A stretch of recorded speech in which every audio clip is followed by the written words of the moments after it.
Hello good morning എല്ലാവർക്കും നമസ്കാരം. പത്തരമാറ്റിൻ്റെ ഇന്നത്തെ വിശേഷത്തിലേക്ക് എല്ലാ കൂട്ടുകാർക്കും സ്വാഗതം. അങ്ങനെ നമ്മുടെ നയനയും അതുപോലെ തന്നെ നവ്യയും കൂടി ആസ്വദിച്ച് പായസമൊക്കെ കഴിച്ചുകൊണ്ടിരിക്കുകയാണ്. ഈ സമയത്താണെങ്കിലോ ആ പായസം കഴിക്കുന്ന കാര്യങ്ങളും നോക്കിക്കൊണ്ട് അനാമിക അപ്പുറം നോക്കി നിൽക്കുകയാണ്. അനാമികയ്ക്ക് അറിയാമല്ലോ ആ പായസത്തിനകത്ത് പോയിസൺ കലക്കിയ കാര്യം. അതുകൊണ്ട് തന്നെ ഇവൾ ഇതൊക്കെ നോക്കി ഇങ്ങനെ നിൽക്കുന്ന സമയം നമ്മുടെ നയനയും നവ്യയും ആസ്വദിച്ച് തന്നെ അതങ്ങ് അകത്താക്കുകയാണ്. പിന്നീടാണെങ്കിലും മുത്തശ്ശൻ എന്തായാലും ഈ പായസം ഇഷ്ടപ്പെടും. നയനെ അത്രയ്ക്ക് കൈപ്പുണ്യമുണ്ട്. നീ ഉണ്ടാക്കിയ പായസം ആയതുകൊണ്ട് ചേച്ചി പുകഴ്ത്തി പറയുന്നതൊന്നും അല്ല കേട്ടോ. എല്ലാവർക്കും നീ ഉണ്ടാക്കിയ പായസം ഇഷ്ടപ്പെടുമെന്നൊക്കെ പറഞ്ഞ് ഇവന് സംസാരിച്ചു കൊണ്ട് നിൽക്കുമ്പം അനാമിക ഇങ്ങനെ ആലോചിക്കുക, കഴിക്കുക. കുറച്ച് സമയം കഴിയുമ്പം ഈ കഴിച്ചതിൻ്റെയൊക്കെ റിസൾട്ട് ഇപ്പോൾ പുറത്ത് വരും. അതോടുകൂടി നിൻ്റെ പായസം ഉണ്ടാക്കൽ അവസാനിക്കും. മുത്തശ്ശനെയും മുത്തശ്ശിയും ഒക്കെ കയ്യിലെടുക്കാനായിട്ട് നീ ഇതുപോലെയുള്ള തട്ടിക്കൂട്ട് പരിപാടികൾ ഇനി ആവർത്തിക്കില്ല എന്നൊക്കെ പറഞ്ഞ് ഇവളിങ്ങനെ നിൽക്കുക.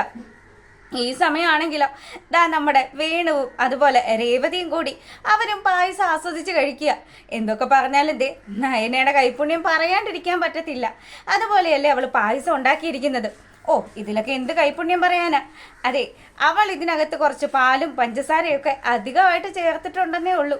അല്ലാണ്ട് ഇതിൽ വലിയ കൈപ്പുണ്യമൊന്നും ഇല്ലാന്നും പറഞ്ഞ് രേവതി നമ്മുടെ നയനയെ കുറ്റപ്പെടുത്തുകയാണ്. കുറച്ച് സമയം കഴിഞ്ഞതും നമ്മുടെ വേണുവിന് വയറ്റിനകത്തൊരു അസ്വസ്ഥത വരികയാണ്. ഇതെന്താ ഇത്? എനിക്ക് എന്തൊക്കെയോ ചില പ്രശ്നങ്ങളൊക്കെ തോന്നുന്നുണ്ടല്ലോ. എൻ്റെ ദൈവമേ, പണി പാളിയോ? എടി മോളെ, നീ പറഞ്ഞിട്ടാണ് അച്ഛൻ ഈ സാധനമൊക്കെ വാങ്ങിക്കൊണ്ടുവന്ന് തന്നത്. അതും കൂടിയ എനവ കലക്കിയിരിക്കുന്നത്. എന്തായാലും പായസമൊന്നും മാറിപ്പോയിട്ടില്ലല്ലോ. ഇങ്ങനെ വേണു പറഞ്ഞതും നമ്മുടെ രേവതിയുടെ വയറും വേദനിക്കാൻ തുടങ്ങി. അപ്പോൾ അവളും പറഞ്ഞു, ദൈവമേ ഇതെന്താ ഇത്? എടി മോളെ, നമ്മൾ കലക്കി വെച്ച പായസം മാറിയെങ്ങാനും പോയോ? അങ്ങനെ ഒരു ചതി പറ്റുമോ എന്നൊക്കെ ചോദിക്കുക. അങ്ങനെ വയറിന് അസ്വസ്ഥത മൂത്ത് രണ്ടാളും കൂടി വെപ്രാളം പിടിച്ച് ഓരോരോ ബാത്റൂം തിരക്കി ഓടുന്ന സമയത്ത് നമ്മളെ കാണിക്കുന്നത് മുത്തശ്ശനെയും മുത്തശ്ശിയാണ്. രണ്ടുപേരും കൂടി നയനമോൾ ഉണ്ടാക്കിയ പായസമൊക്കെ ആസ്വദിച്ച് കഴിക്കുക. അപ്പോൾ മുത്തശ്ശി പറഞ്ഞു, ഈ പായസം കഴിച്ചിട്ട് എനിക്ക് ഒരുപാട് അങ്ങ് ഇഷ്ടപ്പെട്ടു. എന്ത് കൈപ്പുണ്യാണ് നമ്മുടെ കൊച്ചുമോൾക്ക്. താൻ ഉണ്ടാക്കുന്ന പോലെ തന്നെ ഉണ്ടോ എന്നൊക്കെ പറഞ്ഞ് മുത്തശ്ശൻ നമ്മുടെ വസുന്ധര അമ്മയെ ഒന്ന് പൊക്കി വിടുകയാണ്. അപ്പം അമ്മ പറഞ്ഞു, മനസ്സിലായി, എൻ്റെ ചുമ്മാ അങ്ങ് പൊക്കാനുള്ള പരിപാടിയല്ലേ എന്നൊക്കെ ചോദിച്ച് അവരിങ്ങനെ ചിരിച്ചുകൊണ്ടൊക്കെ ഇരിക്കുന്ന സമയം വയറുവേദന കൊണ്ട് പൊളഞ്ഞുകൊണ്ട് നമ്മുടെ ജലജ മുത്തശ്ശൻ്റെയും മുത്തശ്ശിയുടെയും ബാത്റൂം ലക്ഷ്യമാക്കി പാറിപ്പറന്ന് വരികയാണ്. അപ്പം ജലജയെ കണ്ടതും, അല്ല ഇവളെന്താ ഇത് മാണം കൊളുത്തി വിട്ടതുപോലെ ഇങ്ങനെ ഓടി വരുന്നത്? അതെ, പണി പാളിപ്പോയച്ചാ, ഇവിടുത്തെ ബാത്റൂമിലേക്ക് കയറാൻ വന്നതാണെന്നൊക്കെ പറഞ്ഞ് പെട്ടെന്ന് തന്നെ പുള്ളിക്കാരി ആ ബാത്റൂമിലേക്ക് കയറുകയാണ്. ഈ സമയമാണെങ്കിലോ, ചേച്ചി ഇതെന്താ ചേച്ചി പറ്റിയത്? ഇവിടെ എന്തൊക്കെയോ ചില കാര്യങ്ങളൊക്കെ നടക്കുന്നുണ്ടല്ലോ. നയനയ്ക്കാണെങ്കിൽ ഭയങ്കര സംശയം. നയന നേരെ വരിക നമ്മുടെ നവ്യയുടെ അടുത്തേക്ക്. അപ്പം നവ്യയാണെങ്കിലോ, മോളെ ചില ആൾക്കാർ ചില പരിപാടിയൊക്കെ ഒപ്പിച്ചു. അതുകൊണ്ട് ഞാൻ ആ കാര്യങ്ങളെല്ലാം കണ്ടുപിടിച്ചത് കൊണ്ട് മാത്രം ഇപ്പോൾ എൻ്റെ വയറ്റിലുള്ള കുഞ്ഞിന് ഒരു പ്രശ്നവും ഇല്ല. ചേച്ചി എന്താ ഈ പറഞ്ഞു വരുന്നത്? മോളെ, എടി പായസത്തിനകത്ത് ഇവർ ചില കൃത്രിമ പരിപാടികളൊക്കെ നടത്തി. അത് ഞാൻ കയ്യോടുകൂടി കണ്ടുപിടിച്ചു. അതുകൊണ്ട് തന്നെ ഇവരുടെ ഉടായ്പ വേലകളൊന്നും നടന്നില്ല. പിന്നെ അതിപ്പം അവർ കുഴിച്ച കുഴിയിൽ അവർ തന്നെ വീഴുന്ന അവസ്ഥയിലായി.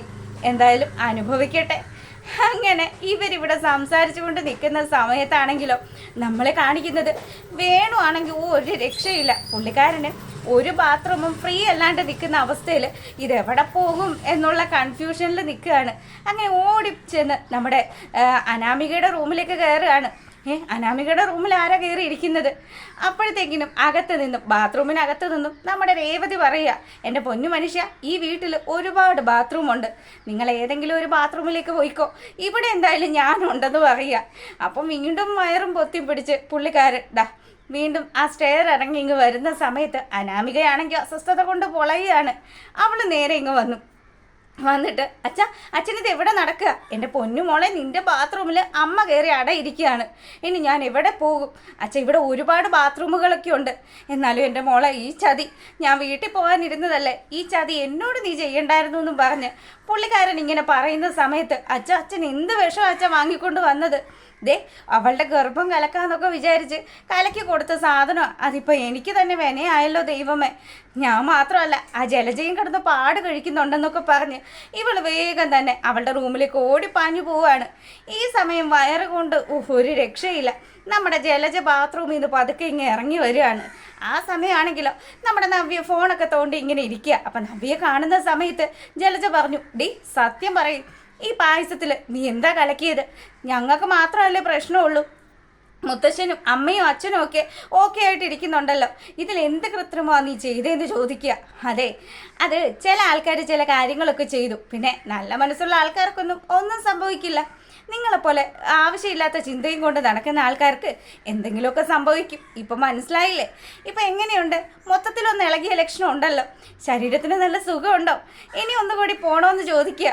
എൻ്റെ പൊന്നു മോളെ, ഇതിനുള്ള പരിഹാരമൊക്കെ ഞാൻ കണ്ടുവച്ചിട്ടുണ്ട്, നിനക്കിട്ടുള്ള പണി ഞാൻ തന്നിരിക്കുമെന്നൊക്കെ പറഞ്ഞ് ജലജ അപ്പുറത്തേക്ക് പോകുമ്പം നവ്യയോട് നയന വന്നിട്ട് ചോദിക്കുക, ചേച്ചി ശരിക്കും എന്താ ചേച്ചി നടന്നത്? എടി മോളെ, ഞാൻ അടുക്കളയിലേക്ക് ചെല്ലുന്ന സമയത്ത് എനിക്കൊരു ചെറിയ സംശയം തോന്നി. ഈ രേവതിയും അതുപോലെ തന്നെ ആ അനാമികയും കൂടി അടുക്കള പുറത്ത് കിടന്ന് വട്ടം കറങ്ങുന്നത് കണ്ടു. അപ്പം ഇവിടെ വേണു വന്നതും സ്വർണം അടിച്ചു മാറ്റിയതും ഒക്കെ നമുക്ക് മാത്രമല്ലേ അറിയുള്ളൂ. നമ്മളെ പ്രതിചാരിക്കൊണ്ട് ഇവർ കളിക്കുന്ന കളികളാണെന്നൊക്കെ എനിക്ക് നല്ലതുപോലെ മനസ്സിലായി. അതുമാത്രമല്ല, മുത്തശ്ശനെ കാണിക്കാൻ വേണ്ടിയിട്ട് ഏതോ ഒരു കാറ് വാടകയ്ക്ക് എടുത്തുകൊണ്ട് വന്നതാണോ എന്ന് പോലും എനിക്ക് നല്ല സംശയമുണ്ട്. പിന്നെയും ഉണ്ട് ഒരുപാട് കാര്യങ്ങൾ. അനാമികയുണ്ടല്ലോ, നമ്മൾ വിചാരിക്കുന്നത് പോലെ അത്ര പണക്കാരിയാണെന്നൊന്നും എനിക്ക് അത്ര വിശ്വാസമൊന്നും വരുന്നില്ല. പിന്നെ ഞാൻ അടുക്കളയിലേക്ക് ചെല്ലുന്ന സമയത്ത് അമ്മയും മോളും കൂടി പായസത്തിനകത്ത് സോപ്പ് പൊടി കലക്കുകയായിരുന്നു. കൈയോടുകൂടി അത് കണ്ടതുകൊണ്ട് മാത്രം എനിക്ക് ഇപ്പം ജീവനോടെ ഇരിക്കാൻ സാധിക്കുന്നുണ്ട്. അതുമാത്രമല്ല, വയസ്സായ മുത്തശ്ശനെയും ഗർഭിണിയായിട്ടിരിക്കുന്ന എന്നെയും ഒന്നും കണക്കാക്കാതെ ഇവറ്റുകൾ ആ പായസത്തിൽ മൊത്തത്തിൽ കലക്കിയില്ലേ, അയ്യപ്പസ്വാമി കൊടുത്ത പണിയാകാനാണ് സാധ്യത. മാലയിട്ട് വരുന്നവർക്ക് വേണ്ടിയിട്ടല്ലേ നീ പായസം ഉണ്ടാക്കിയത്? അപ്പം അങ്ങനെയുള്ള പായസത്തിനകത്ത് ഇതുപോലെയുള്ള കൊലച്ചത് ചെയ്ത ഇവളുമാർ തന്നെയല്ലേടി അനുഭവിക്കേണ്ടത്. ഞാൻ ആ ബൗളിൽ വെച്ചിരുന്ന പായസം എടുത്ത് മാറ്റി പകരം ഇവളുമാർ സോപ്പ് പൊടി കലക്കി വെച്ചിരുന്ന പായസമാക്കി വെച്ചു. അതാണ് എൻ്റെ അമ്മായിയമ്മ ഉൾപ്പെടെയുള്ള ആൾക്കാർ വെട്ടി വിഴുങ്ങിയത്. ഇപ്പം അനുഭവിക്കുന്നുണ്ടല്ലോ എന്നൊക്കെ പറഞ്ഞു. അപ്പോഴാണ് നമ്മുടെ നയനയ്ക്ക് കാര്യങ്ങളുടെ ഗതി പിടികിട്ടുന്നത്. എന്തായാലും ചേച്ചി, അവർ കുഴിച്ച കുഴിയിൽ അവർ തന്നെ വീണില്ലേ, ഈശ്വരനുണ്ട് ചേച്ചി. അങ്ങനെ രണ്ടുപേരും കൂടി സമാധാനമായിട്ട് സംസാരിച്ചുകൊണ്ട് നിൽക്കുക. പിന്നീടാണെങ്കിലോ അനാമികയ്ക്ക് അനങ്ങാൻ പറ്റാത്ത അവസ്ഥയിൽ അനാമിക പതുക്കെ വയറൊക്കെ തടവിക്കൊണ്ട് താഴേക്ക് വരികയാണ്. ഈ സമയം നമ്മുടെ നയന അവിടെ ഇരിക്കുക. അപ്പം നയനയെ കണ്ടതും, ഇടി നീ എന്ത് പരിപാടിയാണ് ഒപ്പിച്ചത്? എനിക്ക് നിന്നെ തന്നെയാണ് സംശയം. നീയും നിന്റെ അനുജത്തിയും കൂടി പായസത്തിനകത്ത് എന്തോ മനഃപൂർവ്വം കലക്കിയതല്ലേ? എടി കലക്കിയത് ആരാണെന്നൊക്കെ ഞങ്ങൾക്ക് മനസ്സിലായി. എന്തായാലും കലക്കിയ ആൾക്കാർക്ക് ശരിക്ക് കലങ്ങിയില്ലേ?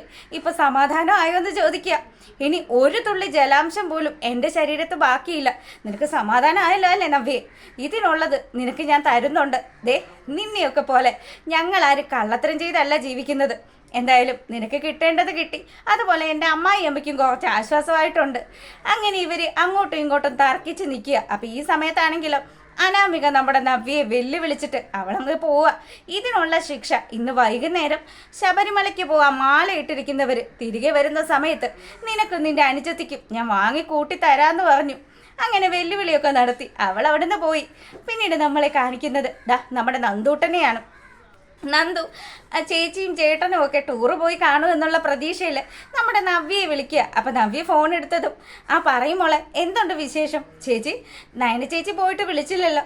നയന ചേച്ചിയൊക്കെ എവിടെയാണ് ട്രിപ്പ് പോയിരിക്കുന്നത്? മോളെ, അത് അവർ പോയിട്ടുണ്ടല്ലോ. എന്തായാലും നയനെ നിന്നെ വിളിക്കുമെന്നും പറഞ്ഞ് വലിയ താല്പര്യമില്ലാത്ത മട്ടിൽ ഇവൾ ഫോൺ വെക്കുക. അതിന് ശേഷം അവളിങ്ങനെ ആലോചിച്ചു, എന്തായാലും ചേച്ചി ടൂറ് പോയിരിക്കുകയാണ് എന്നുള്ള വിശ്വാസത്തിലാണല്ലോ നന്ദു ഫോൺ വിളിച്ചത്. അപ്പം അവർ പോയിട്ടില്ല, അവർ മലയ്ക്ക് പോകാനുള്ള കാര്യങ്ങളൊക്കെ ആയിട്ട് ബന്ധപ്പെട്ട് നമ്മുടെ ആദർശ് അമ്പലത്തിൽ പോയിരിക്കുകയാണ് എന്നുള്ള കാര്യമൊക്കെ നയനെ വിളിച്ച് പതുക്കെ അവളോട് അറിയിച്ചോളും. അല്ലെങ്കിൽ അച്ഛനും അവൾക്കും ഒക്കെ വിഷമമായാലോ എന്നൊക്കെ വിചാരിച്ച് നവ്യ ഇങ്ങനെ ഇരുന്ന് ആലോചിക്കുക. പിന്നീടാണെങ്കിലോ നമ്മുടെ നന്ദൂട്ടൻ നേരെ അച്ഛൻ്റെ അടുത്ത് ചെന്നു. അച്ഛാ, ചേച്ചിക്ക് എന്തൊക്കെയോ സങ്കടം ഉണ്ടച്ചാ. എൻ്റെ മോളെ, നീ അവളെ വിളിച്ച് സംസാരിക്കുന്നതൊക്കെ ഞാൻ കേട്ടായിരുന്നു. പിന്നെ എന്ത് ചെയ്യാനാ, അഭി എന്തായാലും ഈ സ്വഭാവമൊക്കെ മാറുമെന്നുള്ളത് എനിക്കൊരു വിശ്വാസവും ഇല്ല. ജലജയുടെ മകനാണല്ലോ അഭി.